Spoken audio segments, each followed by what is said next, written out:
बे समाव स्टुडियोआव आं सन्दना इस्लारि कक्राझार जिल्ला कारिगावनि साहा ओनसोलाव थानाय आवदां बाजाराव 6, 7 आरो 8 अक्ट'आव सानथामनि हाबाफारिजों दिनै रुपाथि मायथाइ फोरबो फालिथाय खुंफुंदों। गोबाव समनिफ्रायनो कारिगाव ओनसोलनि साहा थानाय आवदां बाजारा रायजो राजाफोरनि थांलाय फैलाय आरो बायलाय फानलाय मुलाम्फा खालामग्राफोरनि थाखाय दिनैसिम दं।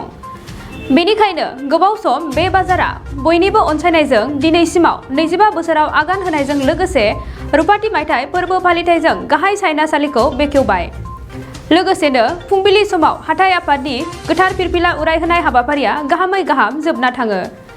बे हाबाफारिजोंनो लोगोसे आवदां बाजार आफादा गुबुन गुबुन हाबाफारिखौबो लाफानाय जादों, जेरै थुनलाइयारि आयदा आरो हारिमु आयदा बेफोर हाबाफारिखौबो लाफानाय जादों होनना बिथांमोनहा फोरमायो। लोगोसे बे आवदां बाजार रुपाथि मायथाइ फोरबोआवनो गेवलां मेल हाबाफारियाव बाहागो लाफैगोन बिटिआरनि मावफुं सोद्रोमा प्रमद बर', लोगोसेनो बिटिआरनिनो हाग्रा बिफाननि मावफुं सोद्रोमा रनजित बसुमतारी आरो देहा सावस्रि बिफाननि मावफुं सोद्रोमा अरुप कुमार दे, लोगोसे सानजा कक्राझार आसाम बिधान सभानि मानगोनां एमएलए लरेन्स इस्लारि बिथांमोनहा होननानै फोरमायथियो खौरांगिरिनि सिगाङाव आवदां बाजार आफादनि गाहाय नेहाथारि बिपुल नार्जारिया। नुजाफैनो हानाय जोंनि बड'लेण्ड रादाब आरो बड'लेण्ड बुब्लि बेवहाय मिडियानि नोंथांमोनहा नुजाफैनो हादों। बेनि थाखाय आं नोंथांमोननो गिबियावनो मोननैबो जे मिडिया पर्टेल आङो साबायखर जासिहरग्रोबाय। जोंनि ओनसोलाव फैनानै जोंनि ओनसोलखौ बेबायदि जे मुलुग दरबाराव जे सिनायथि होनाय बे मोनसे हाबाफारियाव जोंखौ हेफाजाब होनायनि थाखाय दा ओरैनो बुंनो थाङोब्ला जोंनि ओनसोला जोबोद गोग्लैसोनाय आरो गोथौ ओनसोल। दा बेखौ लानानै जोङो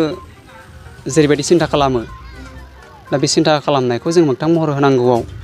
जोंनि थाखाय माने बिराद गोब्राबनि खोथा। दा जेखियानो जाया मानो गोब्राब थासारिया जोंनि गेजेराव दङब्लाबो, फैबाय थायोब्लाबो, जायोब्लाबो, बा जोङो मोजां अबस्थायाव नङाब्लाबो, दिनै जों मोजां अबस्थायाव नङा होननानैथ' जों एंगारनानै थाजाया। दा बेनिखायनो अल्टारनेटिभ जोङो ओनसोलनि गासैबो इन्टेलेक्सुयेलफोरखौ लानानै बाजार कमिटिनि गेजेरजों जोङो सावरायलायनायनि गेजेरजों जोङो नैबे आवदां बाजारखौ लानानै जों मोनसे सिन्थाधारा गोलाव समनिफ्राय खालामबोबाय थादोंमोन। दा बे जोंनि ओनसोलनि जे थासारिखौ लानानै जों सिन्था खालामनायनि मोनसे बाहागोआ जाहैबाय दिनै जोंनि गेजेराव आवदां ओनसोला थांनाय दिनैनिफ्राय 25 बोसोर सिगाङाव गायसनजादोंमोन। थोंजोङै बुंनो थाङोब्ला 1996 मायथाइयावहाय बे आवदां बाजारा गायसनजादोंमोन आरो फैयै फैयै बे आवदां बाजारा दिनै 96निफ्राय लानानै दिनैनि थारिखसिमाव बियो 25 बोसोर कमप्लिट जाबाय। दा बे 25 बोसोर बैसोनि जे आवदां बाजार बेखौ लानानै जोङो दिनै मोनसे बिथां बाजारनि मुङाव जोङो रुपाथि मायथाइ फोरबो एबा सिलभार जुबलि सेलेब्रेसन जों बेखौ खुंफुंनायनि लाहार फाहार खालामनाय जादों। दा फैयै फैयै बियो सेथि हाबाफारि बा सेथि सान जाफैबाय। दा बेनि गेजेरजों जोंनि मेन उद्देश्यआ बेनो जे जोङो जोंनि ओनसोलाव बेबायदि माखासे गिदिर गिदिर हाबाफारिफोर लानायनि जोंहा बेबायदि थासारि जोङो मोना, बा जोंनि ओनसोलाव बेबायदि गिदिर गिदिर हाबाफारिफोरा बिदि जाफेरनायबो जाया। दा बेखौ लानानै जों फार्स्ट एन्ड फरमस्ट जोङो बुंनांगोन जे आवदां बाजार कमिटिया बेखौ सिन्था खालामनानै बेबायदि मुलुग दरबाराव जोंनि ओनसोलखौबो सिनायथि होनो, बा जोंनि गोजौ थाखोनि दैदेनगिरिफोरजों जों नायसनजानो, बा बिथांमोननो जोंनि जायगाखौबो जोङो मिथिहोनो थाखाय बे उद्देश्यजों जों नैबे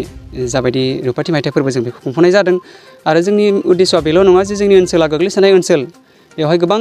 एवारनेसनि गोनांथि दङ, सांग्रांथिनि गोनांथि दङ। दा बे ओनसोलाव जों सांग्रांथि लाबोनांगौबा गोबां बेबायदि हाबाफारिफोरा जोंनि गेजेराव फ्रिकुवेन्टलि अहर गोबां खेब जानांगौ दङ होननानै जोङो मोनदाङो। दा बेनिखायनो जोंनि मोनदांनाय आरो सिन्थाधाराखौ लानानै दिनै जोङो बे सिलभार जुबिलि सेलेब्रेसन हाबाफारिजों जोङो माखासे फरायसुला फरायसुलिफोरखौ लानानैबो जोङो बेबायदिनो गोबां थुनलाइयारि बिथिङाव बादायलायनाय, माखासे खेला गेलेनो मोजां मोनग्रा बिथांमोननि थाखायबो जों माखासे खेला दुला जों बेबायदि हाबाफारि लानाय जादों। आरो बेजों लोगोसे जों हारिमु बिथिङावबो जों माखासे सुबुं मोसानाय बा फक डान्स कम्पिटिसन बे हाबाफारिखौबो जोङो लाफानाय जादों। दा बेखिनि हाबाफारिफोरनि गेजेरजों जाहाथे जोंनि ओनसोलनि लाइमोन गोसो गुदुं फरायसुला फरायसुलि साफ्रोमबो हारिमु मोजां मोनग्रा, थुनलाइ मोजां मोनग्रा, दा बेबायदि बिथांमोनखौ जोङो थुलुंगा होनायनि मुङाव बेखिनि हाबाफारिखौ जों लाफादेरबावनाय जादों नैबे सिलभार जुबिलि सेलेब्रेसनाव। दा बे जोंनि आवदां ओनसोलाव खुंफुंनो लानाय जे सिलभार जुबिलि सेलेब्रेसन बेयो दिनैनिफ्राय जागायनानै सानथामसिमहालागै खुंफुंजागोन।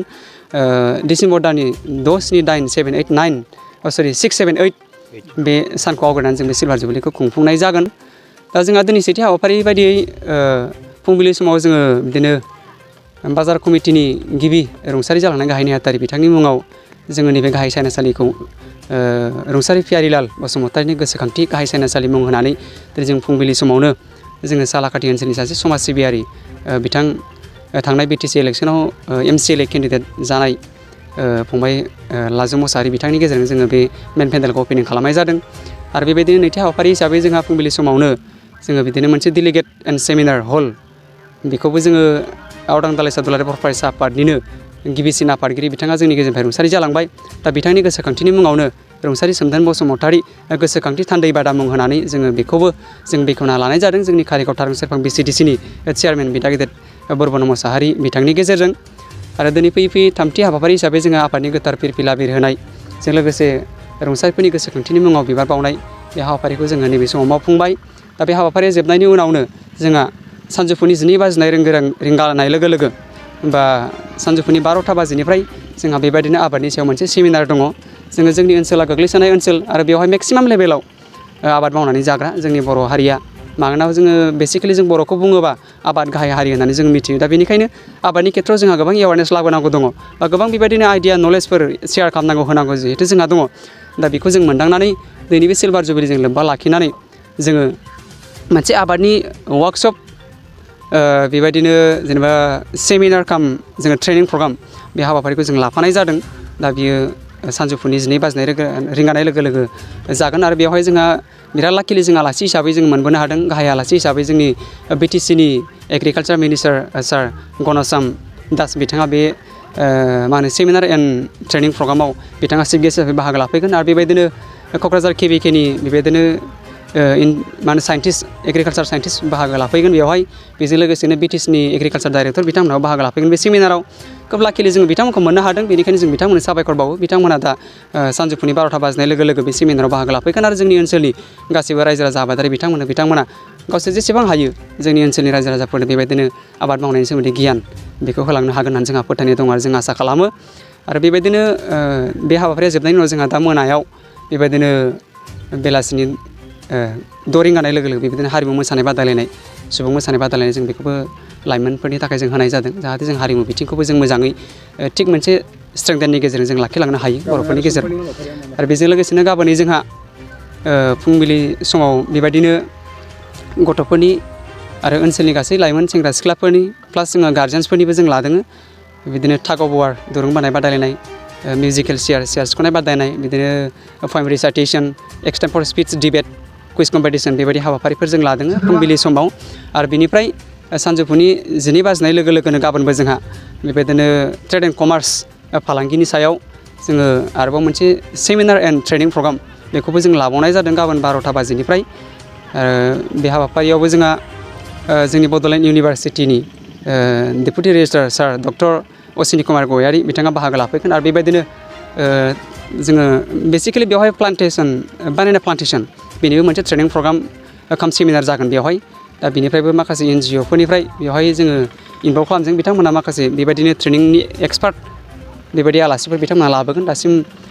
जोंनो बिथांमोना आलासिखौ कनफार्मेसन हरथ'नो हायाखैब्लाबो जोंहा फोथायनाय दं बिथांमोननि गेजेरजोंबो बिदिनो एक्सपार्ट मानसिफोर सफैगोन बे ट्रेड एन्ड कमार्स बे सेमिनारावहाय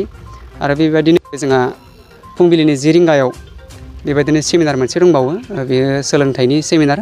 बेवहाय बेसिकेलि स्टुडेन्टफोरखौ लानानै जानाय नङा बे सेमिनारा दिथागिरि एबा गार्जेन्स बिथांमोनखौ लानानै पेरेन्टफोरखौ लानानै बे सेमिनारा जागोन बे टपिकनि मुङा सोलोंथाइयाव दिथागिरिफोरनि बिफाव आरो उन्दै बैसोआव हाबा जानाय आरो हाबा गैयै जेंनाखौ सुस्रांनायनि राहा बे आयदाखौ बिथा खालामनानै सोलोंथाइनि सावरायमेला बेबायदिनो डिसेम्बर दाननि 8 अक्ट'खालि बेयो जागोन आरो बे हाबाफारिया जोबनायनि उनावनो जोंहा बिदिनो बेलासि बा सानजौफुनि 12 रिंगानिफ्राय गेवलां मेल थाबाय गेवलां मेलावहाय जोंहा बिराद लाकिलि जोङो गाहाय आलासि हिसाबै जोङो BTCनि चिफ सार प्रमद बर' बिथांखौनो जोङो मोननो हादों बिथाङा जोंनि गेजेराव बाहागो लाफैगोन आरो थांनाय गोलाव समावनो जों बिथांखौ आवदां ओनसोला गोग्लैसोनाय हिसाबै जेब्ला बिथाङा दुलाराय बर' फरायसा आफादनि आफादगिरि हिसाबै जानानै दंफुंबाय थायोमोन दा बिथांखौ बै समावनो जों बिराद हास्थायदोंमोन जोंनि ओनसोलनि रायजो राजाफोरा नाथाय जों बै समाव दुलाराय बर' फरायसा आफादाव थानाय समाव जों बिथांखौ मोननो हायाखिसै नाथाय जोङो दिनै भाग्य गोनां बाथ्रा बिथांखौ जों BTCनि चिफ जाफैनायनि उनाव दिनै जों बिथांखौ मोननो हाबाय आरो बिथांनो आङो जोबोद साबायखर जासिदों नोंथांमोननि मिडियानि थ्रुयैहाय जोंनि ओनसोलाव जिहेतु बिथाङा बाहागो लाफैनो नुजाफैनो जिहेतु बिथाङा कनसेन्ट होबाय दा बेनि थाखाय आङो जुनियायै बिथांनो बाजार कमिटि आरो RC आरो ओनसोलनि जानानै साबायखर जासिहरबाय आरो बे हाबाफारियावनो जोंहा बाहागो लाफैगोन जोंनि क'क्राझार समस्तिनिनो MLA सार लरेन्स इस्लारि बिथाङाबो बे गेवलां मेलाव बाहागो लाफैगोन इनगरेटर गेस्ट हिसाबै आरो बिदिनो बे हाबाफारियाव बाहागो लाफैगोन दुलाराय बर' फरायसा आफादनिनो गाहाय नेहाथारि सार कनिन्द्र बसुमतारी बिथाङाबो बेवहाय बाहागो लाफैगोन गेवलां मेलावहाय स्पेसियेल गेस्ट हिसाबै आरो बे हाबाफारियाव बाहागो लाफैबावगोन जोंहा चिरांनि सासे फरेस्ट लेन्ड एन्ड रेभिनिउनि EM sir Ranjit Kumar Basumatary Ranjit Basumatary EM sir बिथाङाबो बाहागो लाफैगोन स्पेसियेल गेस्ट हिसाबै आरो बे हाबाफारियाव जोंहा बाहागो लाफैबावगोन जोंनि पकेराग्राम समस्तिनिनो BJPनि बा BTCनि EM सार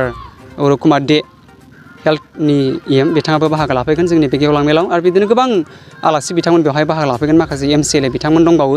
दा फारि बिथांमोननि मुंखौ आं बेवहाय मख'नो सानाखिसै खिन्थु गोबां बेबायदि आलासि दंबावो आरो बिदिनो बर' साहित्य सभा दुलाराय बर' फरायसा आफाद बर' समाज गावबुरा समाज ओनसोलनि माखासे बेबायदिनो अर्गेनाइजेसन्सफोर बे हाबाफारियाव बाहागो लाफैगोन दा बिथांमोननि गेजेरजों जों आसा खालामदों जोंनि गेजेराव मोनसे बिराद ओंथि गोनां आरो सामना हामना बे हाबाफारिया जोंजों खुंफुंजागोन बा जाफुंसारगोन बेखिनिखौ जोङो आसा फारिदों नोंथांमोननि थाखाय बेखेवबाय गियाथि गाउन बान्सबारि रेन्ज मानास नेशनेल पार्कआव समायना दावराय जंगल रिजर्ट बे रिजर्टआव नोंथांमोना zip ride elephant ride tea tower river rafting village visits फ्रिबेलि इथनिक फुड माल्टि कुजिन बायदि बायदि सुबिदा थागोन बुकिं खालामनो आरो गोबां मिथिनो थाखाय फन खालामनो हागोन 6900226214 9954961665 8638360282